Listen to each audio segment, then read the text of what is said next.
Hello friends, अपने lecture 8 में आज हम डिस्कस करेंगे difference between rate law and law of mass action के बारे में। तो जैसा कि जो रेट लॉ है ये हमें मिलता है एक्सपेरिमेंटल फैक्ट से कि जो रेट ऑफ रिएक्शन की वैल्यू है वो डिपेंड करती है रिएक्टेंट स्पीशीज़ की मोलर कंसंट्रेशंस पे, और ये एक्सपेरिमेंटली फैक्ट्स के ऊपर ही बेस्ड है कि किस तरह से रिएक्टेंट्स की मोलर कंसंट्रेशन में चेंज आ रही है और कितनी चेंज आ रही है। So that means it expresses the actual dependence of the rate on the concentration of various reacting species. जबकि अगर हम बात करें लॉ ऑफ मास एक्शन की, तो लॉ ऑफ मास एक्शन ये एक थ्योरेटिकल कंसेप्ट है and it denotes the rate expression based on the concentration of reactants in the overall step reaction। तो इसी के लिए हम एक जनरल रिएक्शन एक रिएक्शन लेने जा रहे हैं NO2 और F2 के बीच में, नाइट्रोजन डाइऑक्साइड और फ्लोरीन के बीच में। तो जैसा कि नाइट्रोजन डाइऑक्साइड फ्लोरीन गैस के साथ जब रिएक्ट करती है तो इन दोनों के बीच में रिएक्शन होने पे नाइट्राइल फ्लोराइड की फॉर्मेशन होती है।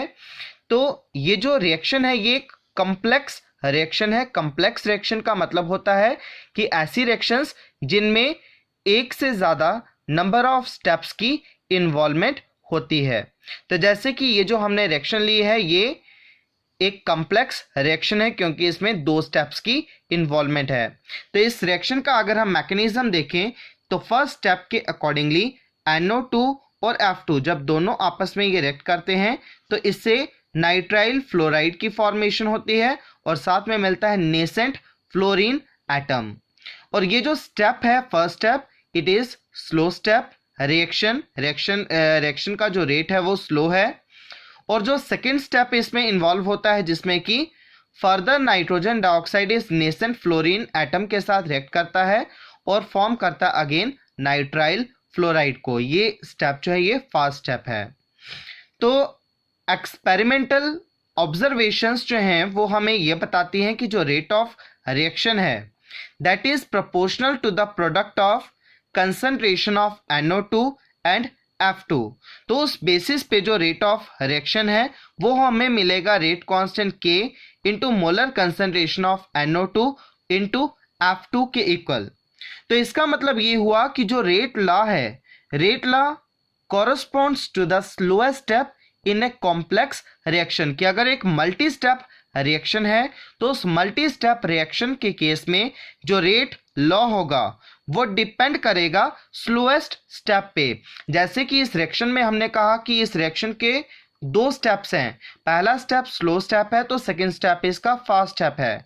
तो हमें ये देखना है कि जो स्टेप स्लोएस्ट स्टेप होगा, slowest step will be the rate determining step.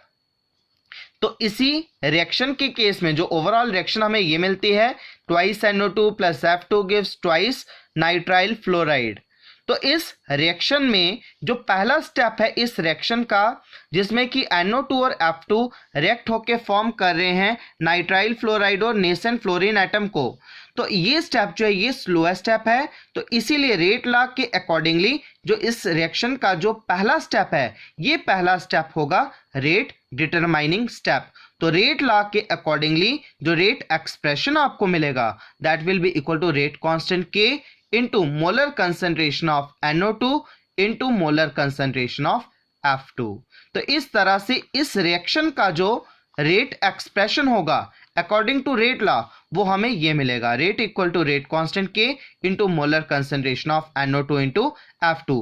तो ये हमें कहाँ से मिल रहा है? ये हमें मिल रहा है इस स्लोएस्ट स्टेप के बेस पे, क्योंकि कोई भी अगर हम मल्टी स्टेप रिएक्शन लेंगे तो उस मल्टी स्टेप रिएक्शन में हमें यही देखना है कि उस रिएक्शन में जो नंबर ऑफ स्टेप्स हैं उन सभी स्टेप्स में से जो सबसे स्लोएस्ट स्टेप होगा, slowest step will be the rate determining step.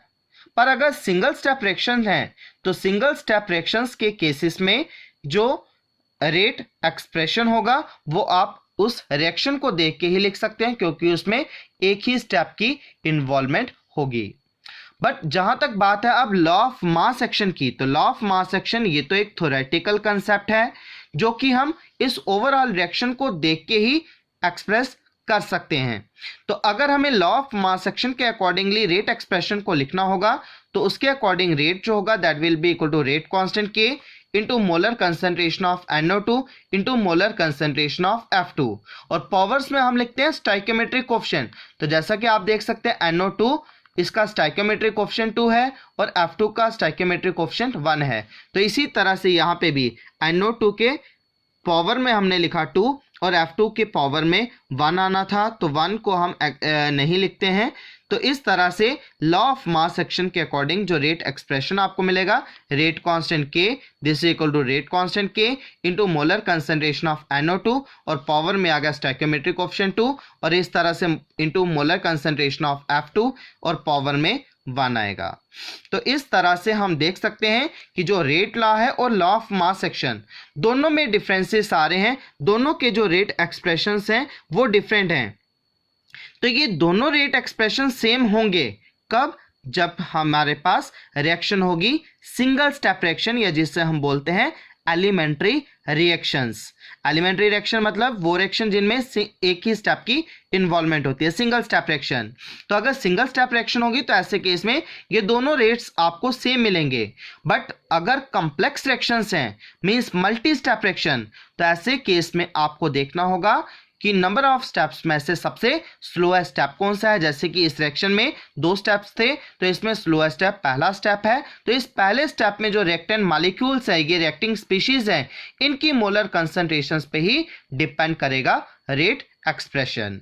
तो इस तरह से जो रेट लॉ है और लॉ ऑफ मास एक्शन दोनों में हमें डिफरेंस मिलता है। तो डिफरेंस होगा कॉम्प्लेक्स रिएक्शंस में, जबकि एलिमेंट्री रिएक्शंस में ये दोनों एक्सप्रेशंस आपको सेम मिलेंगे। जो रेट लॉ है ये एक एक्सपेरिमेंटल कंसेप्ट है जो एक्सपेरिमेंटल एविडेंसेस के ऊपर बेस्ड है, और जब जो कि लॉ ऑफ मास एक्शन है ये एक थ्योरेटिकल कंसेप्ट है जो कि डिपेंड करता है ओवरऑल रिएक्शन के ऊपर, कि जो ओवरऑल रिएक्शन हम मिलते हैं उसमें जो रिएक्टिंग स्पीशीज होंगे उनकी मोलर कंसंट्रेशंस पे डिपेंड करता है। तो इस तरह से रेट लॉ ये एक एक्सपेरिमेंटल कंसेप्ट है और लॉ ऑफ मास एक्शन एक थ्योरेटिकल कंसेप्ट है। तो होप आपको ये टॉपिक क्लियर होगा। Thank you.